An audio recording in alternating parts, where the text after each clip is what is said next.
Have you ever just looked at someone's work and thought, how on earth do they do it?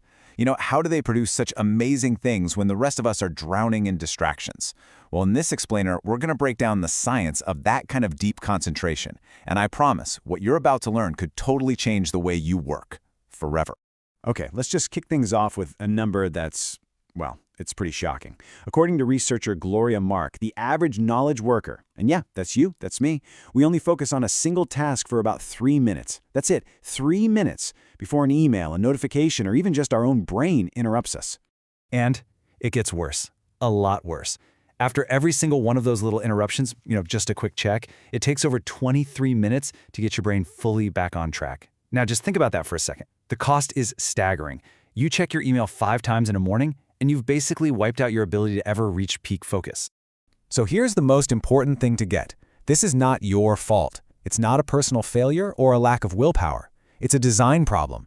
Our entire digital world is engineered to break our attention into tiny little pieces. So the real question becomes, how do we fight back? How do we build an environment that lets us actually think? That's what we're here to figure out. And the solution really starts with understanding that there are 2 fundamentally different ways we can work. It's not about being busy versus not busy. It's about the quality of that work. So let's dive into the difference between what we call deep work and shallow work. But first, we need to clear up a really common point of confusion. People use these terms interchangeably, but they're not the same thing.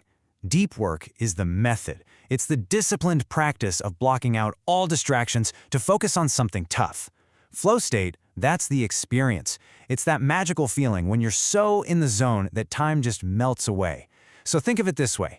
Deep work is the path you take to get to flow state. This table really just lays it all out, doesn't it? It shows the choice we're making every single day. On one side, you've got deep work. It's hard. It requires a ton of brain power, but it creates valuable stuff that not everyone can do, and it makes you better at what you do. Then you've got shallow work. It's easy, low value, and anyone can do it. It keeps you feeling busy, but you're not actually making real progress. And here's the uncomfortable truth. Most of us are living our entire professional lives in that right-hand column. Now, this isn't just some productivity philosophy I'm throwing at you. It's all grounded in some pretty solid cognitive science. So let's take a look at what is actually going on inside your brain when you try to focus. And maybe more importantly, what happens when that focus gets broken. All right, if you get one concept from this whole explainer, let it be this one, attention residue. It's a term from researcher Sophie Leroy, and it's brilliant. It basically describes that cognitive fog, that mental sludge that hangs around after you switch from one task to another. It's the scientific reason why just a quick check is a complete myth. So just, picture it. You're working on something important, a big report, maybe some code, and the thought pops into your head, I'll just check my email for a second. Seems harmless, right? So you switch back to your important work. But here's the thing. A part of your brain didn't switch with you. It's still churning over that email from your boss or that weird question from a client. Your focus is now fractured. It's split. And that lingering thought, that little bit of your brain that's still stuck on the last thing you did, that is attention residue. And it is actively sabotaging your ability to do your best work on the thing that's right in front of you. And here is the real kicker. That residue from one tiny glance at your inbox degrades your performance on your main task for over 20 minutes. Let that sink in. One harmless check just cost you a huge chunk of your most valuable, high-quality thinking time. It's insane.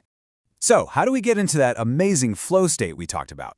Well, the psychologist Mihaly Csikszentmihalyi figured out the secret sauce. It's all about balance. If a task is way harder than your current skill level, you just feel anxious. If it's too easy, you're bored out of your mind. But when the challenge is perfectly matched to your skill, when you're stretching but not snapping, that's the sweet spot. That's where flow lives. And this all leads us to Cal Newport's really powerful idea.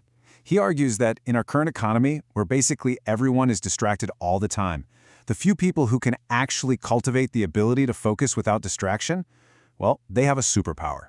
This isn't just a nice little skill to have anymore. It's becoming a massive, massive competitive advantage.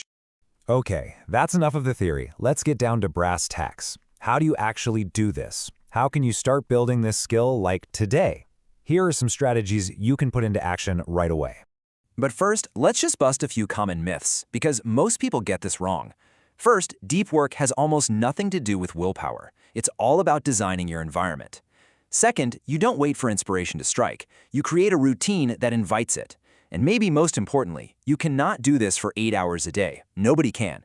The absolute human limit for truly intense, focused work is about 3 to 4 hours tops. You know, the hardest part of any deep work session is just getting started. So you need to create a simple starting ritual. This isn't about being weird or superstitious. It's about sending a clear, powerful signal to your brain that it's time to lock in.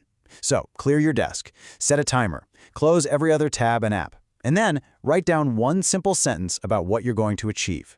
This little routine helps you power through that initial 15 minutes of resistance. Now, just as important as how you start is how you stop. You need a shutdown ritual to tell your brain, hey, the workday is officially over. You quickly review what's left to do, you make a quick plan for tomorrow, and then, and this is the key, you actually say out loud, shutdown complete. I know it sounds a little silly, but it works. It gives your brain permission to completely disengage, which is crucial for preventing burnout and actually enjoying your evenings. Remember what we said, it's all about design, not willpower. You have to make focus the path of least resistance. Find a spot where you only do deep work. Use technology against itself with app and website blockers. And for the love of all that is holy, put your phone in another room. Not on silent, not face down, another room. Out of sight truly is out of mind for your brain. So, where do you start with all this? Look, you don't need some massive life-changing overhaul. You just start with one simple, totally manageable experiment. Let's make this real. If you remember one thing from this entire explainer, let it be this. Deep focus isn't something you just stumble upon when you feel inspired. It's something you have to intentionally create, build, and then defend with your life. You have to treat your attention like it's your most valuable and most fragile resource. So here it is. Here's your call to action. I want you to try this just one time. Tomorrow, find a 90-minute block in your calendar. Pick one, and only one, important task. Put your phone in a different room, close your email, shut the door, and just begin. I promise you, if you can push through that initial discomfort, you will be amazed at what your brain is actually capable of when you finally give it the space to focus.